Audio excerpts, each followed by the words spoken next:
এই লাশগুলোর দায় কে নিবে?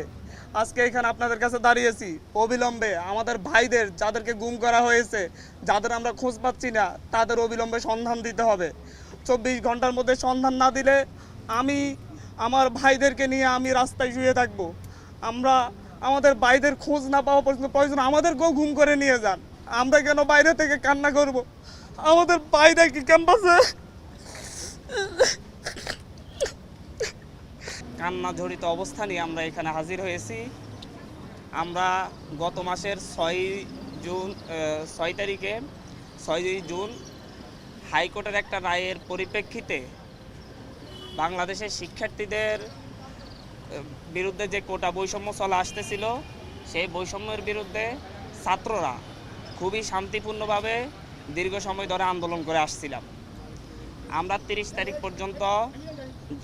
জুন পর্যন্ত সরকারকে আলটিমেটাম দিয়েছিলাম যে অতি দ্রুত যেন হাইকোর্টের রায় স্থগিত করে আমাদের দাবিগুলা নিয়ে সরকার বিচার বিভাগের মাধ্যমে হাইকোর্টের রায় স্থগিত করে আমাদের দাবিগুলা নিয়ে আলাপ আলোচনা করে।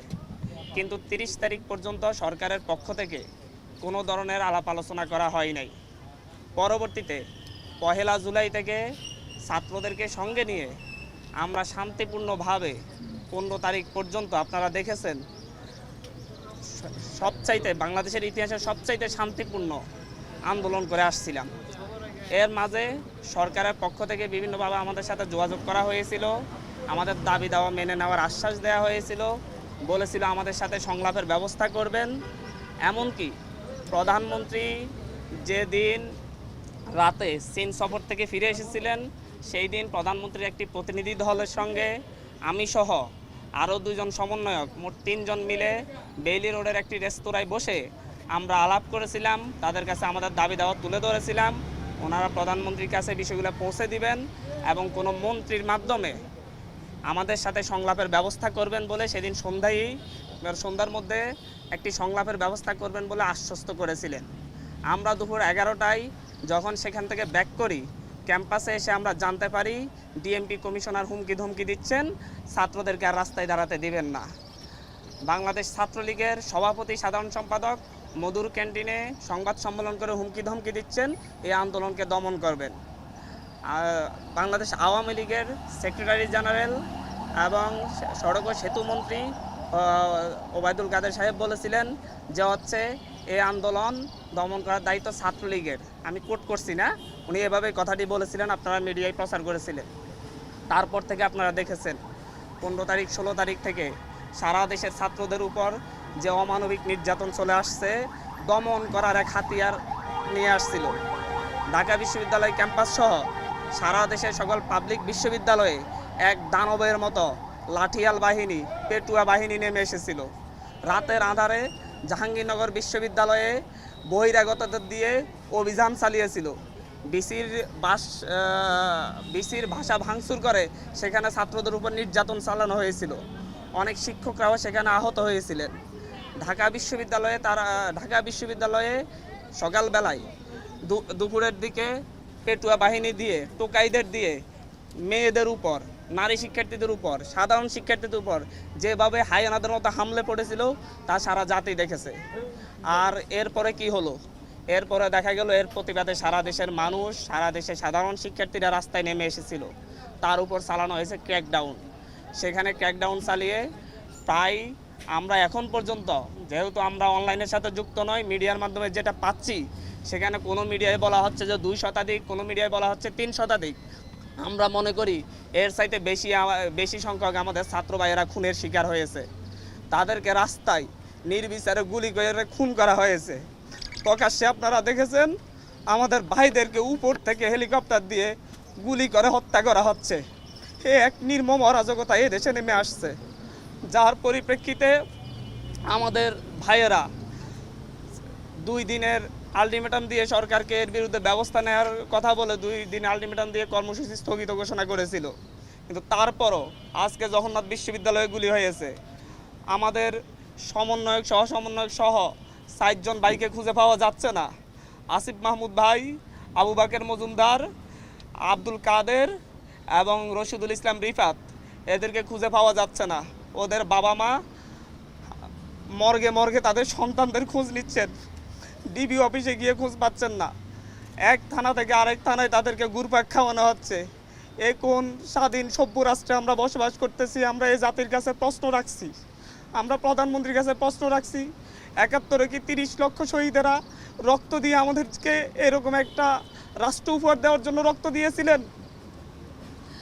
এই পর্যায়ে আমাদের যেটা আমরা দেখতে পাই, আমরা তো একটা যৌক্তিক দাবি নিয়ে রাস্তায় নেমেছিলাম। সেই যৌক্তিক দাবির জন্য কেন আমাদের ২০০ প্রাণ দিতে হবে? এই দেশের রাষ্ট্র ব্যবস্থার কাছে, সরকার ব্যবস্থার কাছে, শাসন ব্যবস্থার কাছে, এই দেশের বিচার বিভাগের কাছে, এই দেশের সংবিধানকে আমরা মাথায় রেখে আমরা প্রশ্ন করতে চাচ্ছি, একটা যৌক্তিক দাবি আদায়ে কেন ২০০ প্রাণ দেওয়ার পরে কেন সরকারের পক্ষ থেকে সংলাপের আহ্বান করা হবে? তার আগে কেন আহ্বান করা হয় নাই? কেন ছাত্রদের সাথে বসে এটা নিয়ে সমাধান করা হয় নাই? প্রত্যেকটা ক্ষেত্রে দমনের সিদ্ধান্ত কেন নিতে হবে একটি রাষ্ট্রকে? একটি স্বাধীন রাষ্ট্র কেন তারা দমন করবে, তারপরে দমন করতে না পারলে দাবি মেনে নিবে? এরকম সিদ্ধান্ত কাদের মাথা থেকে আসে? আজকে যে স্বরাষ্ট্রমন্ত্রীর আন্ডারের পুলিশ বাহিনী, যে স্বরাষ্ট্রমন্ত্রীর আন্ডারে র্যাব বাহিনী, যে স্বরাষ্ট্রমন্ত্রীর আন্ডারে বিজিবি বাহিনী, যাদের মাধ্যমে আমার ভাইয়েরা খুন হয়েছে, সেই স্বরাষ্ট্রমন্ত্রীর সাথে আমাদেরকে বসার জন্য আহ্বান জানানো হচ্ছে। উনি কি এই যে ২০০ লাশ পড়েছে এটার জন্য কি উনি অনুতপ্ত? এটার জন্য কি উনি দায় স্বীকার করেছেন? উনি কি ক্ষমা চেয়েছেন? আমরা কিভাবে এই রক্ত খেকো মন্ত্রীদের সাথে আমরা আলোচনা করতে পারি, যারা হচ্ছে রক্তের বন্যা বয়ে এই দেশে একটা অরাজক পরিস্থিতি সৃষ্টি করেছে? আমাদের সাথে তো আগেও বসা যেত, আমরা তো আলাপ আলোচনা করতে পারতাম, এর সমাধান হইতো। সরকারের যে যুক্তিগুলো তুলে ধরতো, আমরা আমাদের যুক্তিগুলো তুলে ধরতাম, সুন্দর সমাধান কি হতে পারতো না? এই লাশগুলোর দায় কে নিবে? আজকে এখানে আপনাদের কাছে দাঁড়িয়েছি, অবিলম্বে আমাদের ভাইদের যাদেরকে গুম করা হয়েছে, যাদের আমরা খোঁজ পাচ্ছি না, তাদের অবিলম্বে সন্ধান দিতে হবে। ২৪ ঘন্টার মধ্যে সন্ধান না দিলে আমি আমার ভাইদেরকে নিয়ে আমি রাস্তায় শুয়ে থাকবো। আমরা আমাদের ভাইদের খোঁজ না পাওয়া পর্যন্ত প্রয়োজন আমাদেরকেও গুম করে নিয়ে যান, আমরা কেন বাইরে থেকে কান্না করব? আমাদের ভাইরা কি ক্যাম্পাসে, তাদের বাবা মা কি কান্না করতেছে না বাসায় বাসায়? এরকম অরাজক পরিস্থিতি তৈরি করে কেন আমাদের কেন আমাদের ভাইদেরকে খোঁজ পাওয়া যাবে না? রিফাত রশিদের ভাই, রিফাত রশিদের বাবা পথে পথে কান্না করতেছে, ঘুরতেছে, ধানমন্ডি থানায় গিয়েছে, ধানমন্ডি থানা বলতেছে আমাদের এখানে না, শাহবাগ থানায় গিয়েছে, শাহবাগ থানা বলতেছে আমাদের এখানে না, নিউ মার্কেট থানায় পাঠাচ্ছে, নিউ মার্কেট থানা বলতেছে আমাদের এখানে না। তাহলে কোথায় পাবে রিফাত রশিদকে? আমার একটা জুনিয়র ছোট ভাই, ওকে গুম করে দিতে হবে কেন আপনাদেরকে?